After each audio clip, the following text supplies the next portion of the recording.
नमस्कार साथियों, Puneet education classes के यूट्यूब चैनल पर आप सभी का स्वागत है। दोस्तों, ग्राफ वाले हमारे सभी प्रश्न कंप्लीट हो चुके थे। इसमें हमें ज्यामितीय रूप में प्रदर्शित करना था समीकरण को। अब आज हमारा क्वेश्चन नंबर 5, प्रश्नावली 3A क्वेश्चन नंबर 5 दोस्तों स्टार्ट हो रहा है, जिसमें 3 पार्ट है। और तीनों पार्ट में हमें करना क्या है दोस्तों, अनुपातों A1/A2, B1/B2 और C1/C2 की तुलना कर ज्ञात कीजिए कि निम्न समीकरण युग्म द्वारा निरूपित रेखाएं एक बिंदु पर प्रतिच्छेद करती हैं, समांतर हैं अथवा समपाती हैं। मतलब कि हमें यह बताना है कि जो रेखाएं हैं वो समांतर हैं, समपाती हैं अथवा एक बिंदु पर अथवा प्रतिच्छेद करती हैं। दोस्तों सबसे पहले हम रिकॉल करा दें, जो शुरू के इंट्रोडक्शन क्लास में ही हमने आपको बता रखा है। जब हमने चैप्टर स्टार्ट किया था अध्याय 3, उसमें हमने आपको 3 कंडीशन बताई थी दोस्तों। पहला, जैसे अगर हम मान लेते हैं दोस्तों, एक बार हम फिर रिकॉल करा दे रहे हैं, जरा आप दिमाग से इसको समझिएगा सभी लोग, देखिएगा दोस्तों। अगर हम मान लेते हैं, माना रैखिक समीकरण, माना रैखिक समीकरण,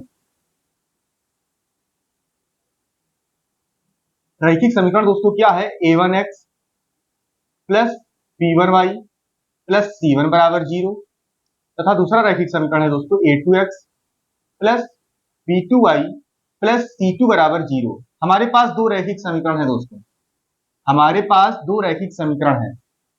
केस फर्स्ट, हमने केस फर्स्ट में क्या बताया था दोस्तों, ये दोनों रेखाएं दिए गए समीकरण 1 और समीकरण 2 दोस्तों एक बिंदु पर प्रतिच्छेद कब करेंगे, प्रतिच्छेद कब करती हैं।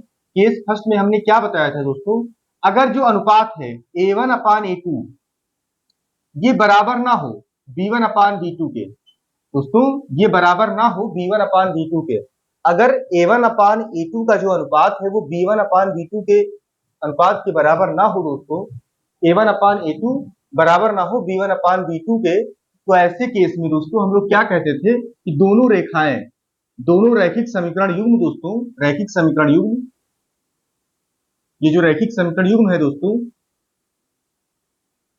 है ना, ये क्या इंप्लाइज करता था दोस्तों, ये इंप्लाइज करता था रैखिक समीकरण युग्म प्रतिच्छेद करते हैं, प्रतिच्छेद करेंगे दोस्तों, और दोस्तों प्रतिच्छेद करेंगे, इनका जो हल होगा दोस्तों वो अद्वितीय होगा। मतलब एक ही बिंदु पर प्रतिच्छेद करेंगे दोस्तों, अद्वितीय होगा। हल क्या होगा, अद्वितीय होगा।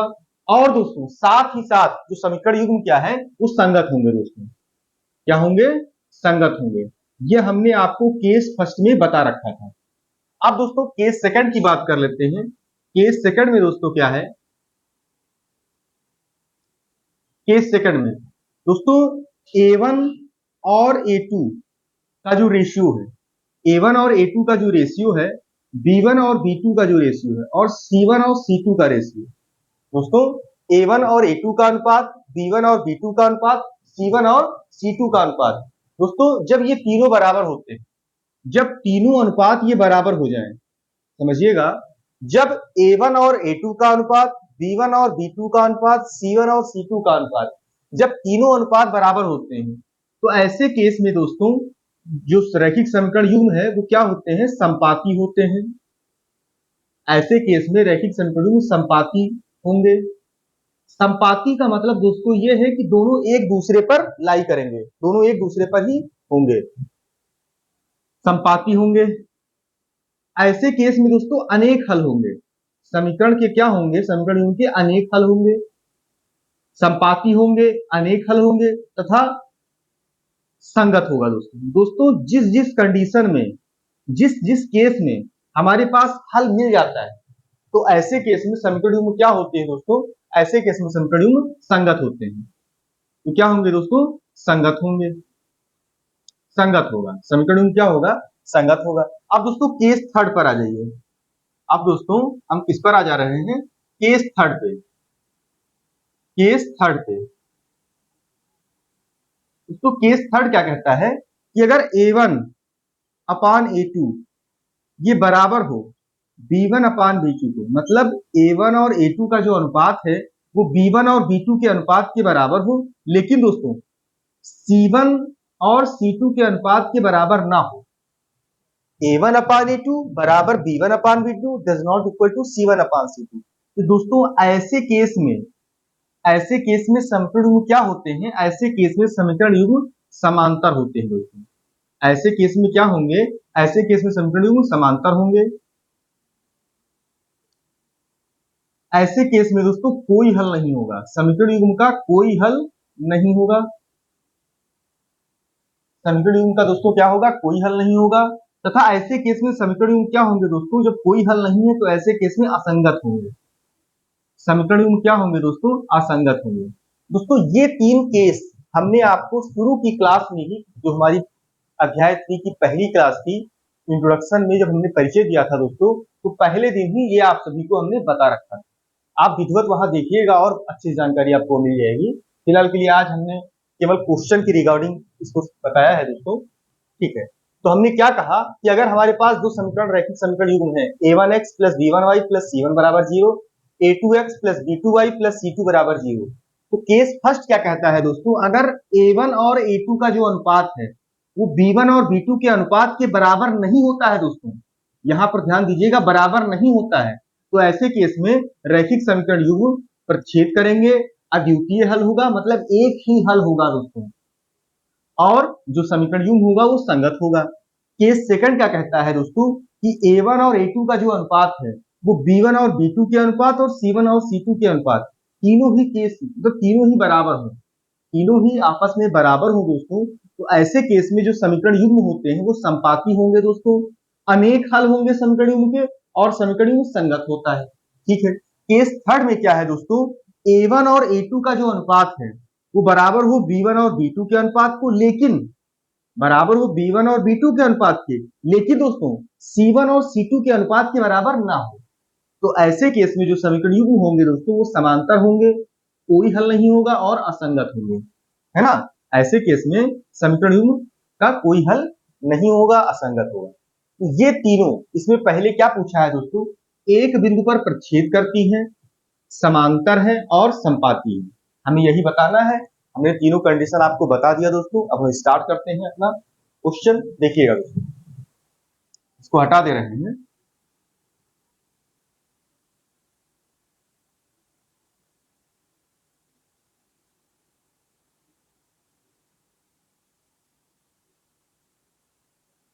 ठीक दोस्तों, पहला हमारे पास क्या है? Question number 5, first part. देखिएगा दोस्तों, फर्स्ट क्वेश्चन है,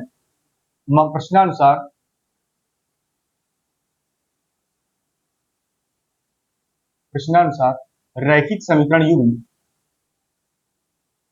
रैखिक प्रश्नानुसार रैखिक समीकरण युग्म, दोस्तों प्रश्नानुसार रैखिक समीकरण युग्म क्या दिया गया है? 5x minus 4y plus 8 is equal to 0, समीकरण फर्स्ट दोस्तों। फिर 7x plus 6y minus 9 is equal to 0, समीकरण 2। दोस्तों हम क्या करते हैं? समीकरण एक की तुलना रैखिक समीकरण, उसको ऐसे लिख दे रहे हैं, समीकरण एक व समीकरण दो की तुलना, समीकरण दो की तुलना रैखिक समीकरण युग्म, रैखिक समीकरण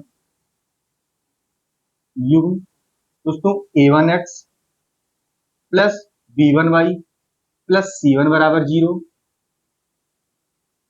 तथा a2x प्लस b2y, तो a2x plus b2y plus c2 is equal to 0 से क्रमशः करने पर दोस्तों, से क्रमशः करने पर समझिएगा दोस्तों, हमने क्या किया? इस वाले समीकरण की तुलना, जो समीकरण एक है इसकी हम इससे करेंगे और समीकरण दो है दोस्तों इससे करेंगे। देखिएगा, यहां पर x का गुणांक क्या है दोस्तों a1, यहां पर x का गुणांक क्या है a1, a1 बराबर, और यहां पर x का गुणांक क्या है 5, ये 5 हो गया दोस्तों। इसी तरह यहां y का गुणांक क्या है b1, तो b1 बराबर, और यहां y का गुणांक क्या है दोस्तों -4, फिर c1 दोस्तों, यहां पर है c1 और यहां c1 क्या है दोस्तों, यहां है c1 8। ठीक, अब दोस्तों समीकरण 2 की तुलना हम इस वाले समीकरण से करेंगे, तो देखिएगा x का गुणांक यहां क्या है a2, a2, यहां पर x का गुणांक क्या है 7, फिर दोस्तों यहां पर y का गुणांक क्या है b2, और यहां y का गुणांक क्या है दोस्तों 6, यहां c2, और यहां C2 की जगह पर क्या है दोस्तों -9। ये दोस्तों हमारे पास इसकी तुलना करके आ गया।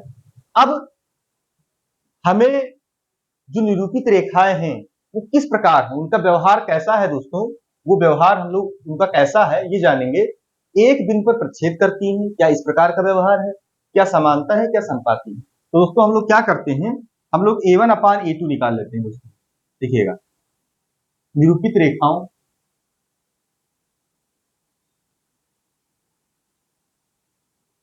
रेखाओं एक, तो रेखाओं 1 व 2 के व्यवहार हेतु,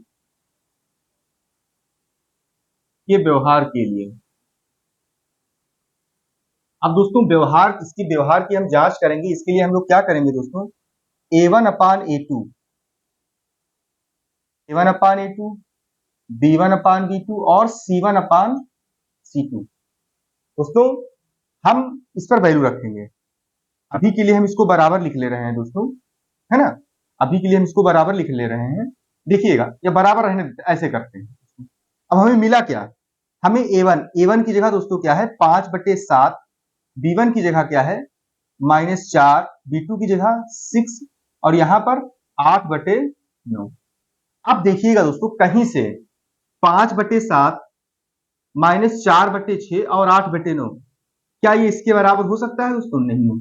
आप सिंप्लीफाई भी करेंगे, मान लीजिए यहाँ -4 है, यहाँ 6 है, 2 दूनी 4, 2 3 6, तो -2/3, यहां पर देखिएगा दोस्तों 8/9, कठिन है, तो ये तीनों बराबर नहीं है दोस्तों।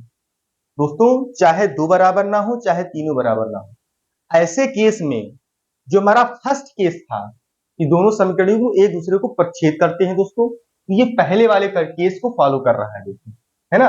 यहां पर देखिएगा, यहाँ कॉमा लगा दे रहे हैं, देखिएगा दोस्तों दिस इंप्लाइज, दिए गए समीकरण युग्म, दिए गए समीकरण युग्म तो क्या करते हैं, प्रच्छेद करते हैं। प्रच्छेद करेंगे तो एक ही बिंदु पर करेंगे दोस्तों, प्रच्छेद करते हैं। ये दोस्तों पांचवे का पहला क्वेश्चन था, पांचवे का ये पहला पार्ट तैयार हो गया।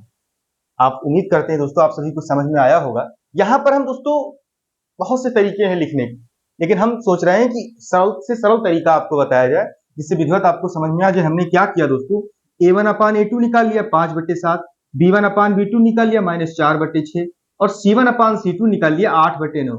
हमने देखा कि ये तीनों में से कोई भी बराबर नहीं है, और तीनों तीनों में से कोई भी बराबर नहीं, तो हमने बराबर करके उसको काट दिया, बराबर नहीं है तो बराबर करके काट दिया। तो ये क्या, ये कौन सा इंप्लाई, ये क्या इंप्लाइज करता है दोस्तों, केस फर्स्ट वाला, कि जो समीकरण युग्म है वो प्रच्छेद करते हैं दोस्तों, दिए गए समीकरण प्रच्छेद करते हैं। चाहे आप प्रच्छेद करते हैं लिख लीजिए, चाहे क्वेश्चन में जैसे दिया गया है कि एक बिंदु पर प्रच्छेद करते हैं, आप ऐसे भी लिख सकते हैं दोस्तों। अब हम सेकंड इसकी पार्ट सॉल्व करेंगे दोस्तों, सेकंड पार्ट देखिएगा आप सभी।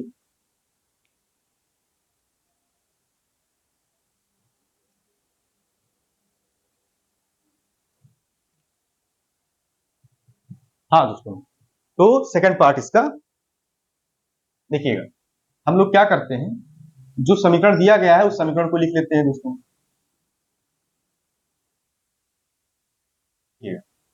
समीकरण हमारे पास क्या है, 9x प्लस 3y प्लस 12 बराबर 0, फिर 18x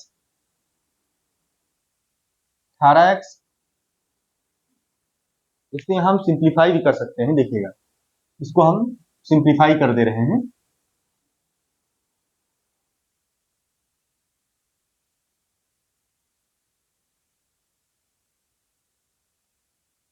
हमें समीकरण दिया गया है दोस्तों, उसको हम सरल भी कर सकते हैं।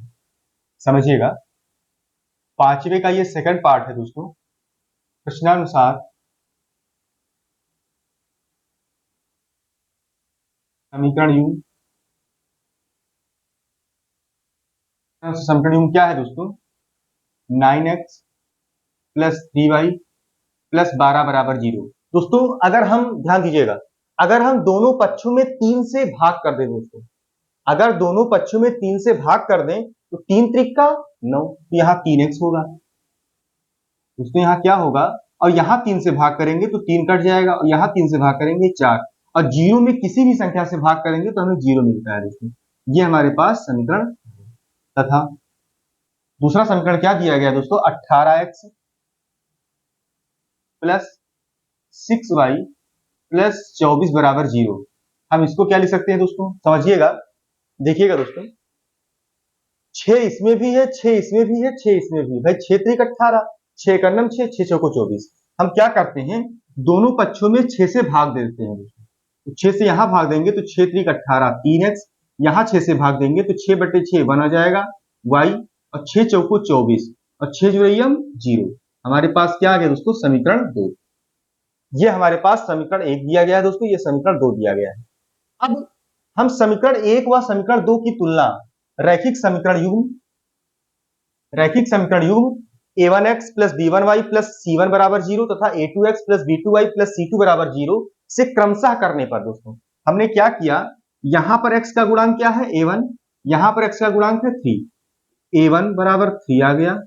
इसी तरह दोस्तों जब हम b1 निकालेंगे तो यहाँ b1 क्या है दोस्तों? y 1 है। यहाँ y का गुणांक क्या है? y का गुणांक यहाँ 1 है। फिर c1, यहाँ c1 की वैल्यू कितनी है दोस्तों? 4। फिर इसी तरह दोस्तों जब हम x का गुणांक यहाँ a2 है, जब हम a2 करेंगे तो यहाँ a2 है 3, b2 निकालेंगे दोस्तों तो b2 क्या है? b2 है यहाँ 1, और c2 क्या है दोस्तों? c2 है 4। अब हमें यहीं से पता चल गया दोस्तों, this implies a1 upon a2 ये बराबर है b1 अपान b2 के, ये बराबर है c1 अपान c2 के।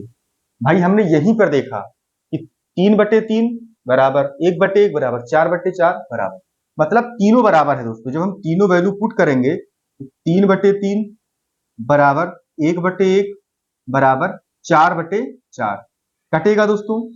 3 एकन्नम 3, 3 एकन्नम 3, 4 एकन्नम 4, 4 एकन्नम 4। तो हमारे पास क्या आ गया दोस्तों? दिस इंप्लाइज 1 बराबर 1 बराबर 1। दिस इंप्लाइज दोस्तों a1 अपान a2 बराबर b1 अपान b2 बराबर c1 अपान c2। ये क्या इंप्लाइज करता है? ये इंप्लाइज करता है दोस्तों, जो दिए गए समीकरण युग्म है वो क्या है दोस्तों? बराबर कब होते थे? संपाती के केस में, केस सेकंड में, जब तीनों अनुपात आपस में बराबर होते थे। a1 अपान a1 और a2 का अनुपात बराबर b1 और b2 के अनुपात बराबर c1 और c2 के अनुपात। तो ऐसे केस में दिए गए समीकरण युग्म दोस्तों संपाती होते थे। तो ये क्या है? ये क्या करता है दोस्तों? दिए गए समीकरण युग्म, दिस इंप्लाइज दिए गए समीकरण युग्म दोस्तों संपाती है। क्या है दोस्तों? संपाती है। और हमें संपाती ही बताना, हमें संपाती, समांतर और प्रच्छेद बताना है, तो हमने बता दिया दिए गए समीकरण युग्म क्या है? संपाती है। दोस्तों ये हमारा सेकंड, पांचवे का सेकंड हो गया। उम्मीद करते हैं आप सभी को समझ में आया होगा दोस्तों। अब हम आते हैं पांचवे के थर्ड पे। देखिएगा तो पांचवे का थर्ड क्या कहता है, देखिएगा पांचवे के थर्ड में दोस्तों देखिएगा हमारे पास समीकरण युग्म क्या है?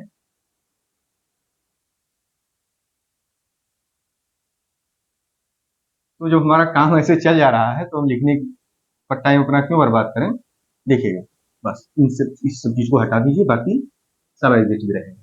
देखिएगा दोस्तों हमारे पास समीकरण युग्म क्या है? 6x माइनस 3y प्लस 10 बराबर 0। फिर दोस्तों दूसरा क्या है? तथा 2x माइनस वाई प्लस 9 बराबर 0। दोस्तों ये हमारे पास समीकरण युग्म 1 है और ये समीकरण युग्म 2 है।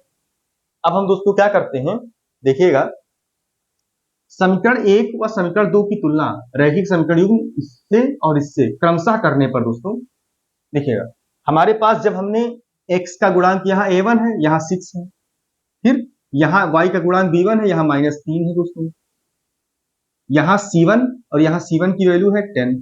फिर दोस्तों x का गुणांक यहाँ a2 है, यहाँ है 2, y का गुणांक यहाँ b2 है, यहाँ है -1, और c2 यहाँ पर है, यहाँ पर कितना है c2 की जगह पे 9 दोस्तों। ठीक, फिर दोस्तों अब देखिएगा, यहीं से आप ऑब्जर्व कर लीजिए, 2 6, 2 6, तो +3 यहाँ पर आएगा, यहाँ भी +3 आएगा, लेकिन ये दोस्तों बराबर कटेगा नहीं, ये बराबर नहीं है। मतलब दिस इंप्लाइज दोस्तों, ये क्या इंप्लाइज करता है, a1/a2 बराबर b1/b2 does not equal to दोस्तों c1/c2।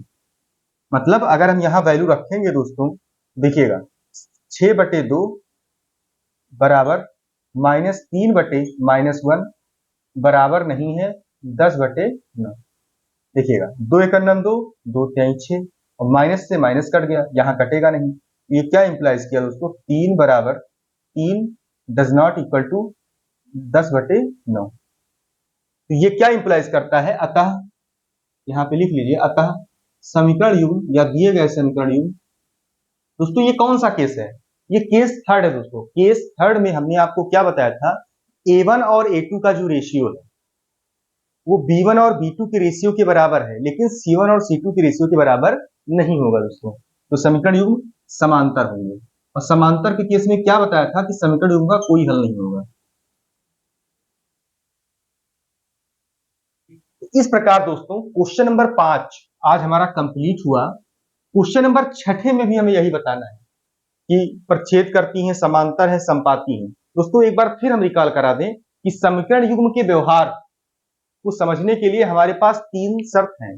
पहला शर्त क्या है दोस्तों, अगर दो समीकरण युग्म हमारे पास हैं, a1/a2 सॉरी दोस्तों a1x + b1y + c1 = 0, a2x + b1y b2y + c2 = 0। तो दोस्तों अगर हम a1 और a2 का जो रेशियो लें, a1 और a2 का रेशियो ये बराबर हो b1 और b2 के रेशियो के, और बराबर हो c1 और c2 के रेशियो के, तो ऐसे केस में जो समीकरण युग्म होते हैं दोस्तों वो संपाती होते हैं। संपाती के केस में समीकरण युग्म के दोस्तों अनेक हल होते हैं और समीकरण युग्म संगत होता है। अगर दोस्तों ये तीनों बराबर ना हो, या इसमें से कोई दो बराबर ना हो, अगर तीनों बराबर ना हो या कोई दो बराबर ना हो, जैसे a1/a2, जैसे a1/a2 does not equal to b1/b2 does not equal to c1/c2, तो ऐसे केस में दोस्तों समीकरण युग्म एक दूसरे को एक बिंदु पर प्रच्छेद करते हैं दोस्तों, संपाती वो संगत होते हैं, और अद्वितीय हल होता है दोस्तों, एक ही हल होता है।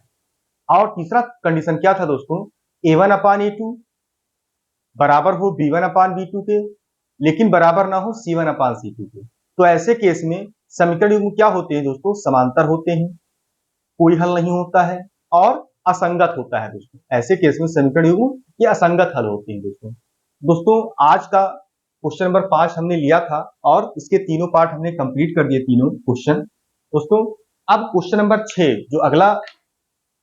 जो अगली श्रृंखला हमारी सीरीज आएगी, वो अगले क्वेश्चन, इसी प्रश्नावली का अगला क्वेश्चन का आएगा दोस्तों। तो आज के लिए हम वीडियो को यहीं पर समाप्त करते हैं दोस्तों। वीडियो अगर अच्छी लगी हो तो वीडियो को लाइक करिए, चैनल को सब्सक्राइब करिए दोस्तों, और ज्यादा से ज्यादा शेयर करिए दोस्तों। धन्यवाद।